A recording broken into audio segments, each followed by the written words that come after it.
ਬਾਈ ਜੀ ਨਵੀਂ DD15 ਚਲਾਉਂਦੇ ਜਾਂ Paccar MaxxForce Cummins ISX Volvo Mercedes Sprinter ਜਿਹੀ ਮੋਟਰ ਹੋਵੇ ਤੇਲ ਹੋਰ ओरिजिनल ਫਿਲਟਰ ਤਾਂ ਚੇਂਜ ਕਰਾਉਣਾ ਹੀ ਆ ਜਾਓ ਫਿਰ quick truck lube truck servicing ਵਾਹ ਭਾਈ ਵਾਹ ਕੋਈ ਅਪਾਇੰਟਮੈਂਟ ਨਹੀਂ ਡਰਾਈਵ ਥਰੂ ਫੈਸਿਲਿਟੀ ਯੂਜ਼ ਕਰੋ ਦੋ ਲੋਕੇਸ਼ਨਸ ਤੁਸੀਂ ਜਾਣਦੇ ਹੀ ਹੋ ਐਗਜ਼ਿਟ 268 ਔਨ ਹਾਈਵੇ 401 ਔਰ exit 5 on QEW quick truck lube ਖੁਸ਼ ਹੋ ਕੇ ਪਰਤੋਗੇ ਮੰਨ ਲਓ 519 0660 5196220660 QTL because we care. Quick Truck Lube.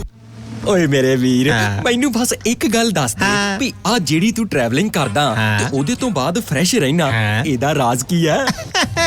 ਇਹਦਾ ਰਾਜ਼ ਹੈ Arlington fuel stop. Arlington fuel stop 1801 pioneer street highway exit 208 ਤੇ ਜਿੱਥੇ ਤੁਹਾਨੂੰ ਫ੍ਰੀ ਕਾਫੀ free fax service free truck parking ਰੋਟੀ ਠੇਕਾ ਲਾਂਡਰੀ ਸ਼ਾਵਰ ਤੇ ਟਰੱਕਾਂ ਦਾ ਹੋਰ ਵੀ ਸਾਮਾਨ ਆਸਾਨੀ ਨਾਲ ਮਿਲੇਗਾ। ਹੁਣੇ ਕਾਲ ਕਰੋ 360 652 6066 ਯਾਨੀ 360652 6066 ਇਹ ਦੋ ਲੋਕੇਸ਼ਨਾਂ ਤੋਂ ਸੇਵਾਵਾਂ ਪ੍ਰਦਾਨ ਕਰਦੇ ਨੇ। Second location Lost Hill travel center 14814 Alom street Lost Hills phone number 661 797 2354।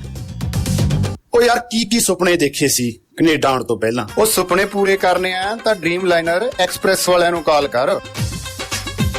ਜੀ ਹਾਂ, ਡ੍ਰੀਮਲਾਈਨਰ express company Calgary Alberta Canada, ਜਿਨ੍ਹਾਂ ਨੂੰ ਸਾਫ਼ ਸੁਥਰੇ ਰਿਕਾਰਡ ਤੇ 2 ਸਾਲਾ ਤਜਰਬੇ ਵਾਲੇ ਡਰਾਈਵਰਸ ਦੀ ਲੋੜ ਹੈ। ਇਹਨਾਂ ਕੋਲ ਕੈਲਗਰੀ ਅਲਬਰਟਾ ਤੋਂ ਕੈਲੀਫੋਰਨੀਆ ਤੇ ਐਰੀਜ਼ੋਨਾ ਦੇ ਸਿੱਧੇ ਰਨ ਹੈ। ਇਹਨਾਂ ਕੋਲ ਡਰਾਈ ਤੇ ਰੀਫਰ ਲੋਡ ਵੀ ਹੈ। ਹੋਮ ਰਿਟਰਨ ਵਿਦਿਨ 5 ਡੇਜ਼, ਬਾਈ ਵੀਕਲੀ ਤੇ ਚੰਗੀ ਤਨਖਾਹ ਦਿੰਦੇ ਆ। ਔਰ ਹਾਂ, ਸਿੰਗਲ ਤੇ ਟੀਮਸ ਦੋਨਾਂ ਨੂੰ ਹਾਇਰ ਕਰਦੇ ਨੇ। ਵਧੇਰੇ ਜਾਣਕਾਰੀ ਲਈ ਕਾਲ 403 404 9501 403 404 9501। ਡ੍ਰੀਮਲਾਈਨਰ express company Calgary Alberta Canada. Bathinda ਦੀ ਗ੍ਰੀਨ ਸਿਟੀ ਦੀ ਅਪਾਰ ਸਫਲਤਾ ਤੋਂ ਬਾਅਦ ਹੁਣ ਪੇਸ਼ ਹੈ ਕਨ੍ਹਈਆਜ਼ ਗ੍ਰੀਨ ਸਿਟੀ, ਜਿੱਥੇ ਸਿਕਿਉਰਿਟੀ ਦੇ ਪੁਖਤਾ ਪ੍ਰਬੰਧ, ਖੁੱਲੀਆਂ ਸੜਕਾਂ, ਹਰਾ ਭਰਾ ਵਾਤਾਵਰਣ, ਬਿਜਲੀ ਦੀਆਂ ਅੰਡਰਗਰਾਉਂਡ ਤਾਰਾਂ ਅਤੇ ਖੂਬਸੂਰਤ ਫੁੱਲ ਪੌਦੇ। ਲੈਂਡਸਕੇਪਿੰਗ ਅਤੇ ਨਿਰਮਾਣ ਕਾਰਜ ਚੱਲ ਰਹੇ ਨੇ ਤੇਜ਼ੀ ਨਾਲ। ਇਸ ਤੋਂ ਪਹਿਲਾਂ ਕਿ ਸਾਰੇ ਪਲਾਟ ਬੁੱਕ ਹੋ ਜਾਣ, ਸੰਪਰਕ ਕਰੋ 855600 2064 ਅਤੇ 8556 02071। ਟਰੱਕਿੰਗ ਵਾਲੇ ਵੀਰੋ ਧਿਆਨ ਨਾਲ ਸੁਣੋ, ਟਰੱਕ ਜਿੱਦਾਂ ਦਾ ਵੀ ਚਲਾਉਣੇ ਹੋ, ਮੈਨੂਅਲ ਜਾਂ ਆਟੋਮੈਟਿਕ, ਕੁਇਕ ਟਰੱਕ ਲਿਊਬ ਚੇਤੇ ਆਹੀ ਨਾ ਰੱਖਿਓ। ਟਰੱਕ ਦੀ ਵਧੀਆ ਸਰਵਿਸ ਲਈ ਕੁਇਕ ਟਰੱਕ ਲਿਊਬ। ਲਓ ਜੀ, ਤੀਜੀ ਲੋਕੇਸ਼ਨ ਵੀ ਖੋਲਤੀ ਆ ਐਗਜ਼ਿਟ 579 ਫਰਮ ਹਾਈਵੇ 401 ਇਨ ਨਾਪਨੀ। ਆਹੋ ਜੀ, ਕੋਈ ਅਪਾਇੰਟਮੈਂਟ ਨਹੀਂ, drive through facility exit 579 firm highway 401 in ਨਾਪਨੀ। Quick truck lube, the one stop shop, 5196220660 ਜਾਂ quicktruckliube.com। QTL because we care. Truck Lube. JB Truck Repair, Yuba City, Certified Cummins, Detroit Freightliner, Western Star, Volvo, Caterpillar ਅਤੇ Series 60 engines, international ਅਤੇ automatic ਟਰਾਂਸਮਿਸ਼ਨਸ। 5 ਸਾਲ ਦਾ ਫ੍ਰੇਟਲਾਈਨ dealership ਦਾ experience. ਇਹ engine, truck, trailer, AC, electrical, DPF, DEF repair ਕਰਦੇ ਹਨ। Transmission, rear and, brakes, oil change ਕਰ ਦਿੰਦੇ ਹਨ। Certified 90 ਡੇ DOT inspection ਅਤੇ certified annual federal DOT inspection ਕਰਦੇ ਹਨ। 100 ਮਾਈਲ ਦੇ ਰੇਡੀਅਸ ਵਿੱਚ ਰੋਡ ਅਸਿਸਟੈਂਸ 24/7। ਨਵੇਂ ਕਸਟਮਰਸ ਲਈ 10% ਡਿਸਕਾਊਂਟ। ਹਫਤੇ ਦੇ 7 ਦਿਨ ਸਵੇਰੇ 7 ਤੋਂ ਸ਼ਾਮੀ 7 ਵਜੇ ਤੱਕ ਖੁੱਲੇ ਰਹਿੰਦੇ ਹਨ। ਹੋਰ ਜਾਣਕਾਰੀ ਲਈ ਕਾਲ ਜਗਰੂਪ ਬੋਇਲ 916 696 0634 ਜਾਂ ਜਗਰਾਜ ਬਲ 530 339 15। Address 3894 rail road avenue, Yuba city. ਇੱਥੇ ਹੁਣ ਟਰੱਕਾਂ ਦੇ ਯੂਜ਼ਡ ਤੇ ਬ੍ਰਾਂਡ ਨਿਊ ਟਾਇਰ ਵੀ ਮਿਲਦੇ ਹਨ।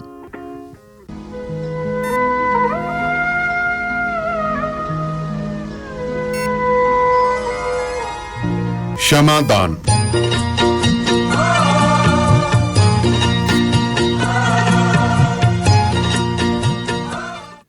ਰੇਡੀਓ ਪੰਜਾਬ ਟੂਡੇ ਦੇ ਪ੍ਰੋਗਰਾਮ ਸ਼ਮਾਦਾਨ ਦੇ ਵਿੱਚ ਇੱਕ ਵਾਰ ਫਿਰ ਤੋਂ ਸਵਾਗਤ ਹੈ ਆਪ ਸਭ ਜੀ ਦਾ। ਸੋ ਸਰੋਤਿਓ, ਹੁਣ ਇਸ ਪ੍ਰੋਗਰਾਮ ਦੇ ਇਸ ਹਿੱਸੇ ਦੇ ਵਿੱਚ ਸਾਡੇ ਨਾਲ ਸਟੂਡੀਓ ਦੇ ਵਿੱਚ ਮੌਜੂਦ ਰਹਿਣਗੇ ਸਰਦਾਰ ਬਖਤੌਰ ਸਿੰਘ ਢਿੱਲੋਂ ਜੀ, ਜੋ ਕਿ ਸਾਡੇ ਨਾਲ ਖਬਰਾਂ ਉੱਤੇ ਪੜਚੋਲ ਕਰਨਗੇ ਤੇ ਉਹਨਾਂ ਦੇ ਪਿਛਲੀਆਂ ਸੱਚਾਈਆਂ ਅਤੇ ਬਾਕੀ ਜੋ ਜਾਣਕਾਰੀ ਹੈ ਉਹ ਸਾਡੇ ਸਾਹਮਣੇ ਲਿਆਉਣਗੇ। ਸਭ ਤੋਂ ਪਹਿਲਾਂ ਤਾਂ ਸਵਾਗਤ ਕਰਦੇ ਹਾਂ ਬਖਤੌਰ ਸਿੰਘ ਢਿੱਲੋਂ ਜੀ ਦਾ। ਸੋ ਸਵਾਗਤ ਹੈ ਜੀ। ਧੰਨਵਾਦ ਜੀ। ਸੋ ਹੁਣ ਅਸੀਂ ਖਬਰਾਂ ਦੀਆਂ ਪੜਚੋਲ ਦੇ ਵੱਲ ਵਧਾਂਗੇ ਤੇ ਖਬਰ ਬੜੀਆਂ ਭਿਆਨਕ ਖਬਰ ਆ ਰਹੀ ਹੈ, ਕਰੋਨਾ ਮਹਾਮਾਰੀ ਤੇ ਉਹਦਾ ਇਲਾਜ। ਉਹਦੇ ਇਲਾਜ ਦੌਰਾਨ ਬਹੁਤ ਸਾਰੇ ਡਾਕਟਰ ਹੈ ਜਿਹੜੇ ਜਾਨ ਆਪਣੀ ਗਵਾ ਰਹੇ ਨੇ। ਕਰੀਬ 1000 ਤੋਂ ਵੱਧ ਡਾਕਟਰਾਂ ਦੀਆਂ ਮੌਤਾਂ ਹੋ ਗਈਆਂ ਨੇ ਇਸ ਦੌਰਾਨ। ਸੋ ਕੀ ਹੈ ਜੀ ਮਸਲਾ, ਸੋ ਦੱਸੋ ਥੋੜ੍ਹਾ ਬਹੁਤਾ ਇਸ ਬਾਰੇ। ਸੁਖਪ੍ਰੀਤ ਜੀ, ਅਸਲ 'ਚ ਗੱਲ ਇਹ ਸਾਹਮਣੇ ਨਹੀਂ ਸੀ ਆਉਣੀ ਕਿ ਕਿੰਨੇ ਡਾਕਟਰਾਂ ਦੀ ਮੌਤ ਹੋਈ ਹੈ ਜੀ। ਜੇ ਕੱਲ੍ਹ ਦੇਸ਼ ਦੇ ਬਹੁਤ ਪ੍ਰਸਿੱਧ ਡਾਕਟਰ ਕੇ ਅਗਰਵਾਲ ਜੀ, ਜਿਹੜੇ ਪਦਮ ਸ਼੍ਰੀ ਵੀ ਸਨ ਅਤੇ ਜਿਨ੍ਹਾਂ ਨੇ ਹਜ਼ਾਰਾਂ ਲੋਕਾਂ ਨੂੰ ਜੀਵਨ ਬਖਸ਼ਿਆ ਸੀ, ਜੀ ਦਿਲ ਦੇ ਬਹੁਤ ਵੱਡੇ ਮਾਰ ਸੀ, ਉਹਨਾਂ ਦੀ ਮੌਤ ਹੋ ਗਈ ਜੀ। ਉਸ ਮੌਤ ਤੋਂ ਬਾਅਦ ਇੰਡੀਅਨ ਮੈਡੀਕਲ ਐਸੋਸੀਏਸ਼ਨ IMA ਜੀ ਉਹਨੇ ਇੱਕ ਬਿਆਨ ਜਾਰੀ ਕੀਤਾ ਹੈ ਜੀ ਔਰ ਉਸ ਬਿਆਨ ਦੇ ਰਾਹੀਂ ਉਹਨਾਂ ਨੇ ਦੱਸਿਆ ਕਿ ਜਦੋਂ ਦੀ ਕਰੋਨਾ ਵਾਇਰਸ ਦੀ ਮਹਾਮਾਰੀ ਸ਼ੁਰੂ ਹੋਈ ਹੈ ਉਦੋਂ ਤੋਂ ਆਮ ਲੋਕਾਂ ਦੇ ਨਾਲ ਨਾਲ ਡਾਕਟਰਾਂ ਦਾ ਵੀ ਬੜਾ ਵੱਡਾ ਜਾਨੀ ਨੁਕਸਾਨ ਹੋ ਰਿਹਾ ਜੀ। 270 ਡਾਕਟਰ ਜੀ ਕੱਲ੍ਹ ਤੱਕ ਮਤਲਬ ਜਿਹੜੇ ਹੈਗੇ ਸਾਨੂੰ ਵਿਛੋੜਾ ਦੇ ਗਏ ਜੀ। ਜਿਹੜੀ ਕਰੋਨਾ ਦੀ ਦੂਜੀ ਲਹਿਰ ਸ਼ੁਰੂ ਹੋਈ ਹੈ। ਜੇ ਪਹਿਲੀ ਲਹਿਰ ਦੀ ਆਪਾਂ ਗੱਲ ਕਰੀਏ ਤਾਂ ਪਹਿਲੀ ਲਹਿਰ ਦੇ ਵਿੱਚ 748 ਡਾਕਟਰਾਂ ਦੀ ਜਾਨ ਗਈ ਹੈ ਜੀ। ਕੁੱਲ ਮਿਲਾ ਕੇ ਇਹ ਜਿਹੜੀ ਹੈਗੀ ਹੈ ਸੰਖਿਆ ਉਹ 1018 ਬਣਦੀ ਹੈ ਜੀ। ਬਹੁਤ ਵੱਡੀ ਹੈ ਨੰਬਰ। 1018 ਡਾਕਟਰਾਂ ਦਾ ਚਲੇ ਜਾਣਾ ਜੀ। ਔਰ ਬੜੇ ਨਾਮਵਰ ਡਾਕਟਰਾਂ ਦਾ ਚਲੇ ਜਾਣਾ। 2 ਡਾਕਟਰ ਤਾਂ ਸਾਡੇ ਪੰਜਾਬ ਦੇ ਹੀ ਸੀ ਜੀ। ਡਾਕਟਰ ਕੇ ਅਗਰਵਾਲ ਪਦਮ ਸ਼੍ਰੀ ਵੀ ਸੀ ਔਰ ਇੰਡੀਅਨ ਮੈਡੀਕਲ ਐਸੋਸੀਏਸ਼ਨ ਦੇ ਕੌਮੀ ਪ੍ਰਧਾਨ ਵੀ ਰਹੇ ਜੀ। ਇਸੇ ਤਰ੍ਹਾਂ ਇੱਕ ਬੜੇ ਨੌਜਵਾਨ ਡਾਕਟਰ ਜਿਹੜੇ ਸੀਗੇ ਜਿਹੜੇ ਹਾਰਟ ਦੀ ਸਰਜਰੀ ਕਰਦੇ ਹੁੰਦੇ ਸੀ, ਸਰਜਨ ਸੀ ਬੜੇ ਤਕੜੇ, ਜੀ। ਉਹ ਵੀ ਕੱਲ੍ਹ ਪਟਿਆਲਾ ਦੇ ਵਿੱਚ ਉਹ ਵੀ ਆਪਣਾ ਦਮ ਤੋੜ ਗਏ ਹੈ। ਜੀ। ਹੁਣ ਜੇ ਅਸੀਂ ਦੇਖੀਏ ਕਿ ਜਿਨ੍ਹਾਂ ਨੇ ਲੋਕਾਂ ਨੂੰ ਜੀਵਨ ਦਾਨ ਦੇਣਾ ਅਤੇ ਜੇ ਉਹ ਹੀ ਸੁਰੱਖਿਅਤ ਨਹੀਂ, ਉਹਨਾਂ ਦਾ ਨੁਕਸਾਨ ਹੁੰਦਾ ਹੈ ਜੀ। ਤਾਂ ਇਹ ਨੁਕਸਾਨ ਅਸੀਂ ਦੇਖ ਸਕਦੇ ਹਾਂ ਕਿ ਸਾਡੇ ਦੇਸ਼ ਦਾ ਕਿੱਡਾ ਵੱਡਾ ਨੁਕਸਾਨ ਹੈ। ਵੈਸੇ ਕਿਸੇ ਵੀ ਬੰਦੇ ਦੀ ਜਦੋਂ ਮੌਤ ਹੁੰਦੀ ਹੈ ਉਹਦੇ ਪਰਿਵਾਰ ਦੇ ਲਈ ਉਹ ਸਭ ਤੋਂ ਪਿਆਰਾ ਹੁੰਦਾ, ਉਹ ਸਭ ਤੋਂ ਸਤਿਕਾਰਤ ਹੁੰਦਾ ਅਤੇ ਸਭ ਤੋਂ ਮਹੱਤਵਪੂਰਨ ਹੁੰਦਾ ਹੈ। ਲੇਕਿਨ ਸਮਾਜ ਦੇ ਵਿੱਚ ਜਿਨ੍ਹਾਂ ਲੋਕਾਂ ਨੇ ਦੂਜਿਆਂ ਦੀਆਂ ਜਾਨਾਂ ਬਣਾਉਣੀਆਂ, ਮੇਰੀ ਸਮਝ ਮੁਤਾਬਕ ਮਹੱਤਵ ਉਹਨਾਂ ਦਾ ਬਹੁਤ ਜ਼ਿਆਦਾ ਬਣ ਜਾਂਦਾ ਹੈ ਜੀ। ਅਤੇ ਜੇ ਉਹ ਬੰਦੇ ਸਾਡੇ ਦਰਮਿਆਨ ਨਾ ਰਹਿਣ ਤਾਂ ਕਿੱਡੀ ਭਿਆਨਕ ਗੱਲ ਹੈ। ਬਿਲਕੁਲ। ਹੁਣ ਜੇ ਕਰੋਨਾ ਮਹਾਮਾਰੀ ਦੀ ਆਪਾਂ ਗੱਲ ਕਰਦੇ ਹਾਂ, ਇੱਕ ਪਾਸੇ ਸਾਨੂੰ ਜੀਵਨ ਦਾਨ ਦੇਣ ਵਾਲੇ ਡਾਕਟਰ ਜਿਹੜੇ ਹੈਗੇ ਬੜੀ ਵੱਡੀ ਤਾਦਾਦ ਦੇ ਵਿੱਚ ਉਹਨਾਂ ਦੀਆਂ ਮੌਤਾਂ ਹੋ ਰਹੀਆਂ ਅਤੇ ਨਾਲ ਦੀ ਨਾਲ ਹੀ ਮਰਨ ਤੋਂ ਬਾਅਦ ਜਿਹੜੇ ਸਾਨੂੰ ਸਤਿਕਾਰ ਦੇ ਨਾਲ ਸਾਡੀ ਜਿਹੜੀ ਹੈਗੀ ਬੋਡੀ ਨੂੰ ਡਿਸਪੋਜ਼ ਆਫ ਕਰਨ ਦਾ ਕੰਮ ਕਰਨ ਦੀ ਹਾਲਤ ਉਹਨਾਂ ਦੀ ਵੀ ਮਾੜੀ ਹੈ ਜੀ। ਪ੍ਰਵੀਨ ਕੁਮਾਰ ਨਾਂ ਦਾ ਇੱਕ ਸ਼ਖਸ ਹੈ ਜੀ, ਉਹ ਹਿਸਾਰ ਦਾ ਰਹਿਣ ਵਾਲਾ ਸੀ ਔਰ ਮਿਊਨਿਸਪਲ ਕਮੇਟੀ ਜਿਹੜੀ ਹੈ ਜਾਂ ਮਿਊਨਿਸਪਲ ਕਾਰਪੋਰੇਸ਼ਨ ਹੈ ਉੱਥੋਂ ਦੀ ਹਿਸਾਰ ਦੀ, ਉਹਦੀ ਸਫਾਈ ਕਰਮਚਾਰੀ ਯੂਨੀਅਨ ਦਾ ਉਹ ਪ੍ਰਧਾਨ ਸੀ ਜੀ। ਉਹ ਬੰਦਾ ਪਿਛਲੇ ਲੰਬੇ ਸਮੇਂ ਤੋਂ ਜਿਹੜੇ ਲੋਕ ਸਾਨੂੰ ਵਿਛੋੜਾ ਦੇ ਜਾਂਦੇ ਹੈ ਉਹਨਾਂ ਦਾ ਦਾਹ ਸੰਸਕਾਰ ਕਰਵਾਉਣ ਦੇ ਵਿੱਚ ਮਹੱਤਵਪੂਰਨ ਰੋਲ ਅਦਾ ਕਰਦਾ ਸੀ, ਕਿਉਂਕਿ ਆਪਾਂ ਜਾਣਦੇ ਹਾਂ ਕਿ ਕਰੋਨਾ ਵਾਲੇ ਜਿਹੜੇ ਮਰੀਜ਼ ਹੈ ਉਹਨਾਂ ਦਾ ਦਾਹ ਸੰਸਕਾਰ ਕਰੋਨਾ ਪ੍ਰੋਟੋਕੋਲ ਮੁਤਾਬਕ ਹੁੰਦਾ ਹੈ। ਆਮ ਲੋਕਾਂ ਨੂੰ ਨੇੜੇ ਨਹੀਂ ਆਉਣ ਦਿੱਤਾ ਜਾਂਦਾ, ਪਰਿਵਾਰਕ ਮੈਂਬਰਾਂ ਨੂੰ ਵੀ ਨਹੀਂ ਆਉਣ ਦਿੱਤਾ ਜਾਂਦਾ। ਬਿਲਕੁਲ ਜੀ। PP ਕਿੱਟ ਦੇ ਵਿੱਚ ਉਹ ਡੈੱਡ ਬੋਡੀ ਲਪੇਟੀ ਹੁੰਦੀ ਹੈ ਅਤੇ ਜਿਨ੍ਹਾਂ ਨੇ ਸੰਸਕਾਰ ਕਰਨਾ ਉਹ ਵੀ PP ਜਿਹੜੀ ਹੈ ਕਿੱਟ ਦੇ ਵਿੱਚ ਹੀ ਹੁੰਦੇ ਹੈ। ਪ੍ਰਵੀਨ ਨੇ 300 ਦਾਹ ਸੰਸਕਾਰ ਹੈ ਜਿਹੜੇ ਉਹ ਕਰਵਾਏ ਆ ਉੱਥੇ। ਉਹਦੇ ਇੱਕ ਸਾਥੀ ਨੇ ਦੱਸਿਆ ਕਿ ਇਸ ਬੰਦੇ ਨੇ ਕਦੇ ਮੱਥੇ ਦੇ ਵਿੱਚ ਛਿੱਕਣ ਨਹੀਂ ਲੈ ਕੇ ਆਉਂਦਾ ਸੀ, ਕਦੇ ਇਸ ਬੰਦੇ ਨੇ ਮੱਥੇ 'ਚ ਬੱਟ ਨਹੀਂ ਪਾਇਆ ਸੀ, ਇਹ ਨਹੀਂ ਕਿਹਾ ਸੀ ਕਿ ਮੈਂ ਇਹ ਕਾਰਵਾਈ ਨਹੀਂ ਕਰ ਸਕਦਾ, ਲੇਕਿਨ ਉਸ ਬੰਦੇ ਦੀ ਵੀ ਮੌਤ ਹੋ ਗਈ। ਔਰ ਤਰਾਸਦੀ ਇਹ ਕਿ ਜਿਸ ਬੰਦੇ ਨੇ 300 ਜਿਹੜੀਆਂ ਡੈੱਡ ਬੋਡੀਜ਼ ਆ ਉਹਨਾਂ ਨੂੰ ਡਿਸਪੋਜ਼ ਆਫ ਕਰਾਇਆ, ਉਹਦੀ ਆਪਦੀ ਸਥਿਤੀ ਕੀ ਸੀ? ਆਪਦੀ ਸਥਿਤੀ ਇਹ ਸੀ ਕਿ ਜਦੋਂ ਲੋੜ ਪਈ ਉਹਨੂੰ ਮਦਦ ਦੀ, ਮੈਡੀਕਲ ਮਦਦ ਦੀ ਲੋੜ ਪਈ, ਅਤੇ 3 ਘੰਟੇ ਹਸਪਤਾਲ ਦੇ ਵਿੱਚ ਉਹਨੂੰ ਬੈੱਡ ਵੀ ਨਸੀਬ ਨਹੀਂ ਹੋਇਆ। 3 ਘੰਟੇ ਲਈ ਜਦੋਜਹਿਦ ਕਰਦੇ ਰਹੇ। ਆਖਰ ਜਿਹੜੀ ਮਿਊਨਿਸਪਲ ਕੌਂਸਲ ਹੈ ਸਿਰਸਾ ਦੀ, ਉਹਦੇ ਜਿਹੜੀ ਕਰਮਚਾਰੀਆਂ ਦੀ ਯੂਨੀਅਨ ਹੈ, ਜਦੋਂ ਕਰਮਚਾਰੀਆਂ ਦੀ ਯੂਨੀਅਨ ਨੇ ਸੀਨੀਅਰ ਅਫਸਰਾਂ ਦੇ ਨਾਲ ਗੱਲਬਾਤ ਕੀਤੀ ਤਾਂ ਫਿਰ ਇੱਕ ਪ੍ਰਾਈਵੇਟ ਹਸਪਤਾਲ ਦੇ ਵਿੱਚ ਉਹਨੂੰ ਦਾਖਲ ਕਰਵਾਉਣ ਵਾਸਤੇ ਮਤਲਬ ਥੋੜ੍ਹਾ ਇੰਤਜ਼ਾਮ ਹੋਇਆ, ਪਰ ਉਦੋਂ ਤੱਕ ਜਿਹੜਾ ਹੈਗਾ ਬਹੁਤ ਵੱਡਾ ਨੁਕਸਾਨ ਹੋ ਗਿਆ ਸੀ, ਉਹਦਾ ਡੈਮੇਜ ਹੋ ਗਈ ਸੀਗੀ, ਆਪਾਂ ਕਹਿ ਸਕਦੇ ਹਾਂ ਸਿਹਤ ਦਾ ਨੁਕਸਾਨ ਜ਼ਿਆਦਾ ਹੋ ਗਿਆ ਸੀ ਔਰ ਉਹ ਬੰਦਾ ਬਚ ਨਹੀਂ ਸਕਿਆ, ਉਹਦੀ ਮੌਤ ਹੋ ਗਈ। ਔਰ ਜਿਹੜਾ ਦੱਸਿਆ ਉਹਦੇ ਸਾਥੀ ਨੇ, ਰਜੇਸ਼ ਬਾਗੜੀ ਨੇ, ਟੀਮ ਦਾ ਮੈਂਬਰ ਸੀ, ਉਹ ਕਹਿੰਦੇ ਵੀ ਹਰ ਰੋਜ਼ ਜਿਹੜਾ ਹੈਗਾ ਪ੍ਰਵੀਨ ਕੁਮਾਰ ਘੱਟੋ ਘੱਟ 20 ਲਾਸ਼ਾਂ ਦਾ ਪੋਸਟਮਾਰਟਮ ਕਰਵਾਇਆ ਕਰਦਾ ਸੀ ਅਤੇ ਹਿਸਾਰ ਦੇ ਵਿੱਚ ਕੋਵਿਡ ਦੇ ਨਾਲ 750 ਮੌਤਾਂ ਹੋ ਚੁੱਕੀਆਂ। 750 ਮੌਤਾਂ ਦੇ ਵਿੱਚੋਂ ਜਿਹੜੀਆਂ ਹੈਗੀਆਂ 300 ਬੋਡੀਜ਼ ਦਾ ਜਿਹੜਾ ਨੁਕਸਾਨ ਹੈ ਇਹਨੇ ਜਿਹੜਾ ਸੰਸਕਾਰ ਹੈ ਇਸ ਬੰਦੇ ਨੇ ਕਰਵਾਇਆ ਸੀ। ਹੁਣ ਜਦੋਂ ਸਾਰਾ ਕੁਝ ਚੱਲਦਾ ਤੇ ਉਸ ਵੇਲੇ ਸਾਡੀਆਂ ਸਰਕਾਰਾਂ ਦੀ ਸਥਿਤੀ ਕੀ ਹੈ? ਬਿਲਕੁਲ ਹੁਣ ਆਪਾਂ ਅਸੀਂ ਇਹ ਦੇਖਦੇ ਹਾਂ ਸਰਕਾਰਾਂ ਦੀ ਕਿ ਅਸੀਂ ਜਿਹੜੇ ਆਪਣੇ ਜਿਨ੍ਹਾਂ ਨੂੰ ਅਸੀਂ ਕਹਿ ਸਕਦੇ ਹਾਂ ਕੋਵਿਡ ਯੋਧੇ ਜੀ, ਫਰੰਟ ਲਾਈਨ ਦੇ ਜਿਹੜੇ ਆ ਯੋਧੇ ਆ, ਫਰੰਟ ਲਾਈਨ ਦੇ ਯੋਧਿਆਂ ਦੀ ਜਾਨ ਨਹੀਂ ਬਚਾ ਸਕਦੇ। ਡਾਕਟਰ ਕੇ ਅਗਰਵਾਲ ਜੀ, ਉਹਦੀ ਅਸੀਂ ਜਾਨ ਨਹੀਂ ਬਚਾ ਸਕੇ। ਚਲੋ ਕੇ ਅਗਰਵਾਲ ਸਾਹਿਬ ਨੂੰ ਤਾਂ ਜਗ੍ਹਾ ਮਿਲ ਗਈ ਸੀ ਹਸਪੀਟਲ ਦੇ ਵਿੱਚ, ਉਹ ਡਾਕਟਰ ਸੀ, ਵੱਡਾ ਨਾਂ ਸੀ, IMA ਦੇ ਪ੍ਰਧਾਨ ਰਹੇ ਵੇ ਸੀ। ਜਿਹੜੇ ਥੱਲੜੇ ਲੈਵਲ ਦੇ ਕਰਮਚਾਰੀ ਆ, ਜਿਹੜੇ ਅਸਲ ਯੋਧੇ ਆ, ਆਪਾਂ ਇਹਨਾਂ ਨੂੰ ਸਫਾਈ ਕਰਮਚਾਰੀ ਕਵਾਂਗੇ, ਜਦੋਂ ਉਹਨਾਂ ਨੂੰ ਜਗ੍ਹਾ ਨਹੀਂ ਮਿਲਦੀ, ਇਹ ਆਪਣੇ ਆਪ ਲਈ ਸਾਡੇ ਲਈ ਬਹੁਤ ਹੀ ਇੱਕ ਸ਼ਰਮਨਾਕ ਕਰ ਆ ਸਾਡੀ ਸਰਕਾਰ ਵਾਸਤੇ ਜੀ। ਔਰ ਇਹਦੇ ਨਾਲ ਹੀ ਤੁਸੀਂ ਦੇਖੋਗੇ ਤਾਂ ਹੋਰ ਬੜੀਆਂ ਕਿਸਮ ਦੀਆਂ ਪ੍ਰੋਬਲਮਸ ਆ ਰਹੀਆਂ। ਦਿੱਲੀ ਦੇ ਵਿੱਚ ਕੁਝ ਪੋਸਟਰ ਲੱਗੇ, ਹਾਂਜੀ, ਉਹ ਪੋਸਟਰ ਕਿਉਂ ਲੱਗੇ? ਪੋਸਟਰ ਇਸ ਕਰਕੇ ਲੱਗੇ ਹੈ ਕਿ ਕੁਝ ਲੋਕਾਂ ਨੇ ਪ੍ਰਧਾਨ ਮੰਤਰੀ ਸਾਹਿਬ ਦੀ ਜਿਹੜੀ ਅਪਰੋਚ ਹੈ ਉਹਦੇ ਤੇ ਸਵਾਲ ਉਠਾਏ ਹੈ ਜੀ, ਕਿ ਜਦੋਂ ਸਾਡੇ ਕੋਲ ਵੈਕਸੀਨ ਬਣ ਗਈ ਸੀ, ਅਸੀਂ ਆਪਣੇ ਲੋਕਾਂ ਦਾ ਪ੍ਰਬੰਧ ਕੀਤੇ ਤੋਂ ਬਗੈਰ, ਆਪਣੇ ਲੋਕਾਂ ਨੂੰ ਇਹ ਦੇਖਣ ਤੋਂ ਬਗੈਰ ਕਿ ਉਹਨਾਂ ਨੂੰ ਕਿੰਨੀ ਉਹਨਾਂ ਦੀ ਰਿਕੁਆਇਰਮੈਂਟ ਹੈ, ਅਸੀਂ ਟੀਕਾਕਰਨ ਦੀ ਸ਼ੁਰੂਆਤ ਤਾਂ ਕਰਤੀ, ਲੇਕਿਨ ਟੀਕਾਕਰਨ ਵਾਸਤੇ ਜਿਹੜੀ ਵੈਕਸੀਨ ਚਾਹੀਦੀ ਸੀ ਉਹ ਸਾਡੇ ਕੋਲ ਜਿਹੜੀ ਲੋੜ ਦੀ ਮਾਤਰਾ ਵਿੱਚ ਨਹੀਂ ਸੀ। ਠੀਕ ਉਸੇ ਵੇਲੇ ਅਸੀਂ ਜਿਹੜੀ ਹੈਗੇ ਬਾਹਰਲੇ ਦੇਸ਼ਾਂ ਨੂੰ ਸਪਲਾਈ ਦੇਣੀ ਸ਼ੁਰੂ ਕਰ ਦਿੱਤੀ, ਔਰ ਉਹ ਸਪਲਾਈ ਦੇਣ ਦਾ ਨਤੀਜਾ ਹੋਇਆ ਕਿ ਸਾਡੇ ਕਿਸੇ ਦੇ ਇੱਕ ਡੋਜ਼ ਲੱਗ ਗਈ ਹੈ ਤੇ ਦੂਜੀ ਡੋਜ਼ ਲਵਾਉਣ ਵਾਸਤੇ ਉਹਨਾਂ ਨੂੰ ਵੈਕਸੀਨ ਨਹੀਂ ਮਿਲਦੀ। ਆਪਾਂ ਰੋਜ਼ ਹੀ ਅਖਬਾਰਾਂ 'ਚ ਪੜ੍ਹਦੇ ਹਾਂ, ਟੈਲੀਵਿਜ਼ਨਾਂ ਦੇ ਉੱਤੇ ਦੇਖਦੇ ਹਾਂ ਕਿ ਲੋਕ ਜਾਂਦੇ ਹੈ ਹਸਪੀਟਲਾਂ ਦੇ ਵਿੱਚੋਂ ਖਾਲੀ ਮੁੜ ਕੇ ਆ ਜਾਂਦੇ, ਉਹਨਾਂ ਨੂੰ ਕਿਹਾ ਜਾਂਦਾ ਜੀ ਜੇ ਆ ਗਈ ਤਾਂ ਲਾ ਦਿਆਂਗੇ, ਸਾਰਾ ਦਿਨ ਉੱਥੇ ਬੈਠੇ ਰਹਿੰਦੇ ਹੈ। ਇੱਕ ਪਾਸੇ ਤਾਂ ਅਸੀਂ ਟੀਕਾਕਰਨ ਵਾਸਤੇ ਲੋਕਾਂ ਨੂੰ ਪ੍ਰੇਰਦੇ ਹਾਂ, ਦੂਜੇ ਪਾਸੇ ਵੈਕਸੀਨ ਹੈ ਨਹੀਂ।